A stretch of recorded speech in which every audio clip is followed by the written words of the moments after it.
ज्या वेळेला प्रभू रामचंद्र वनवासाला निघाले आणि वनवासाला निघाल्यानंतर नदी पार करायची आहे,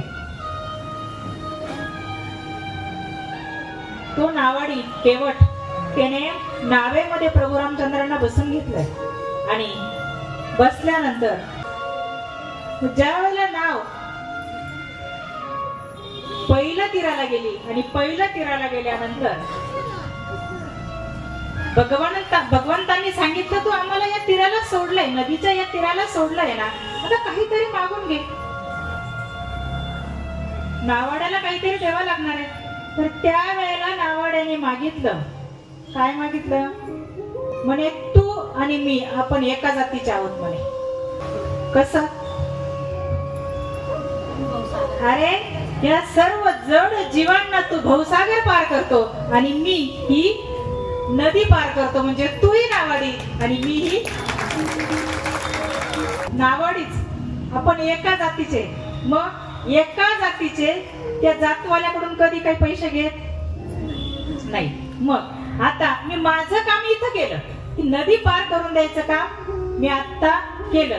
पण ज्या वेळेला मला भवसागर पार करायची वेळ येईल ना, तर त्या वेळेला हा भवसागर पार करून द्यायचं काम तू करायचंय.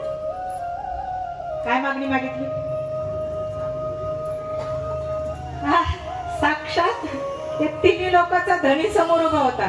बर, तुमच्या आमच्या समोर जर तू उभं राहिला तर तुम्ही काय मागाल? खरं खरं सांगा, बोला, पटपट बोला, काय मागाल?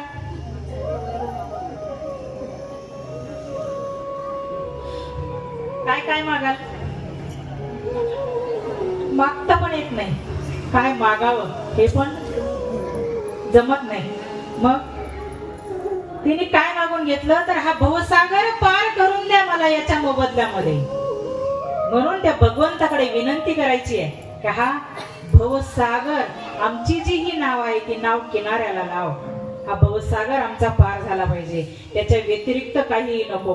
मग तुम्ही त्याच्या व्यतिरिक्त जर मागितलं ना, तर तुम्ही केलेली जी भक्ती आहे, केलेली जी सेवा आहे, ती सेवा, ते पुण्य त्याच्यात संपणार आहे. भौतिक सुख सुविधा, गाडी बंगला, गाडी काय तुम्ही मागून घेतलं, इतर भौतिक सुख सुविधा जर मागून घेतल्या तर तुम्ही जेवढी भक्ती केलेली आहे तर त्या भक्तीतलं पुण्य संपून जाईल आणि शेवटी जाता वेळेला काही गाठोडं शिल्लक नको पाहिजे की नाही? मग तो आपल्या जवळ जर काही गाठोडं शिल्लक नसेल सत्कर्मांचं, तर तो नाव किनाऱ्याला लावेल का? नाही.